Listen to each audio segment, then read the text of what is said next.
plutôt que de traiter du problème à partir des morts et de ceux qui ont tué, ne pouvons-nous pas nous entretenir un peu des survivants? Car oui, il n'y a pas eu que des morts en 1915. Il y a eu aussi des survivants. Lorsque je me remémore ce mois de janvier, un frisson m'envahit et me glace. Et me rappelé cette nuit-là. Notre grand-mère nous a quittés. Le matin, au cimetière, dans le Guzulané, les femmes l'ont lavé, préparé, puis sont venues nous chercher pour les derniers adieux. J'ai dit adieu à son corps figé, posé un baiser sur ses joues.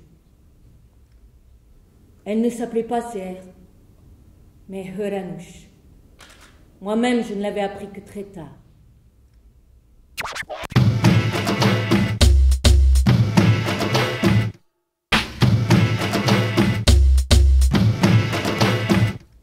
Pendant le ramadan, avant l'heure de rupture du jeûne, à part ma grand-mère, personne ne s'aventurait trop près de lui.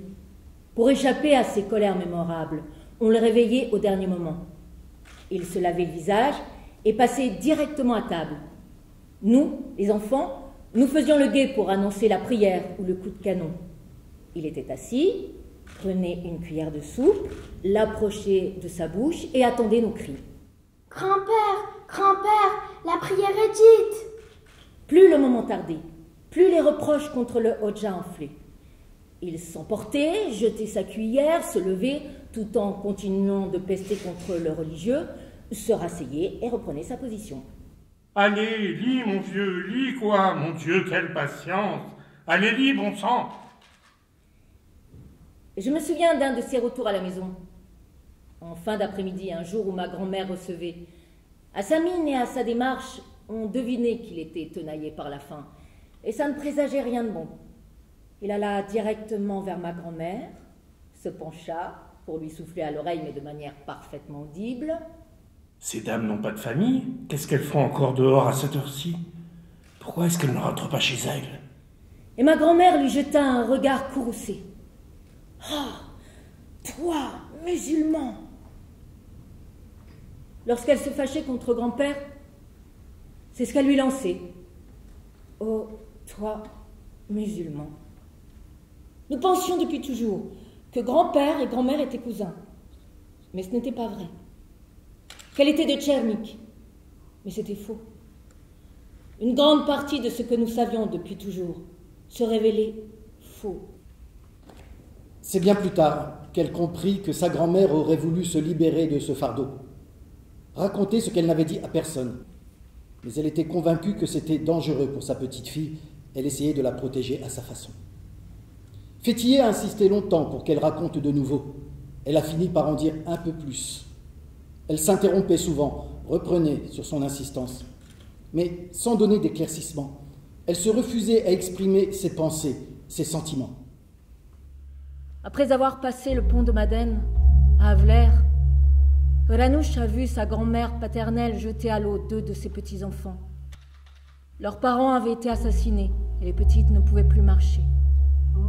L'une des 2 coula à pic, mais l'autre refit surface.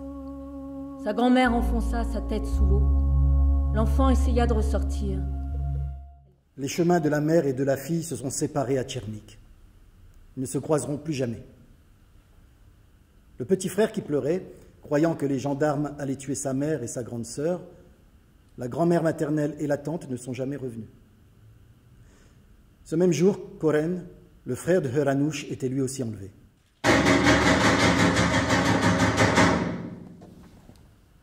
On frappa à la porte.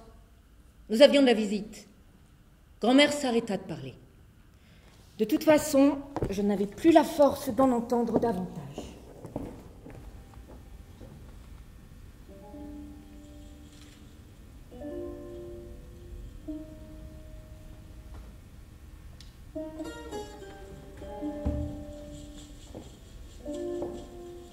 « 15 ans.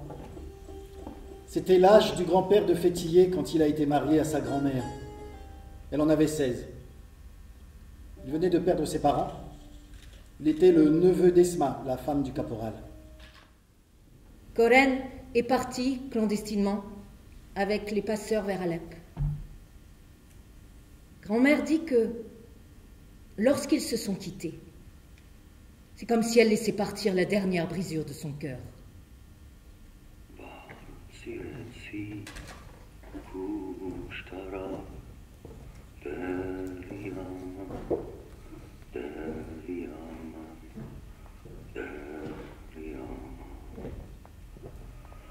Les années ont passé.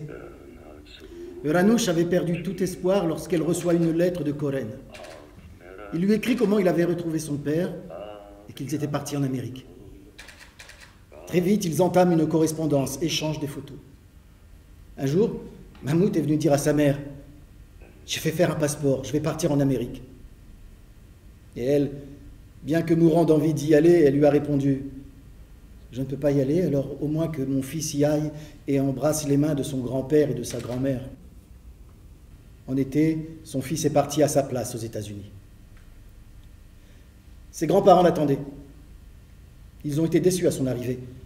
Ils lui ont même manifesté leur mécontentement. « On attendait ta mère, pourquoi tu ne l'as pas amenée ?» À son retour, il a raconté qu'il avait perdu leur adresse. Il a enlevé ainsi toute possibilité de les retrouver. Leur relation s'est alors interrompue. Mais je me souviens de tous leurs noms et de la ville où ils habitaient. Est-ce que tu pourrais les retrouver avec ces quelques informations?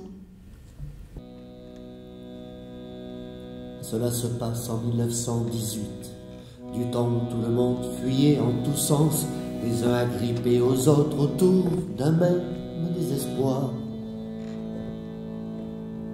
Un homme avait échappé à grand-peine aux événements, s'était réfugié dans le village d'Ismaël, où il avait trouvé sa place parmi les villageois. Cet homme vivait semblable au lézard. Cet homme disparaissait dans un trou de l'étable aussitôt qu'il entendait un bruit. Cet homme de temps en temps se montrait à la lumière du jour. Cet homme de temps en temps allait rejoindre les gens capables de compassion et donner un coup de main aux moissons sans ménager sa peine. Les paysans lui avaient trouvé un nouveau prénom, Abdullah. Abdullah, qui veut dire envoyé de Dieu. Abdullah. Abdullah, qui veut dire envoyé de Dieu. Mais celui-ci vivait dans un trou. En cette année 2004, quand je vois le titre de Yenichak, regardez-moi cet Arménien, je me dis que certaines personnes sont à nouveau parties à la chasse aux lézards. Et moi, je me sens comme Abdullah le lézard.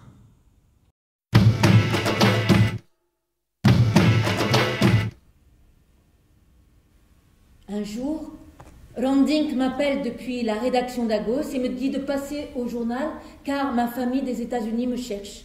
J'étais dehors, il pleuvait. Je ne me souviens plus de notre conversation ni comment j'ai éteint mon téléphone. Je suis restée là au milieu de la rue.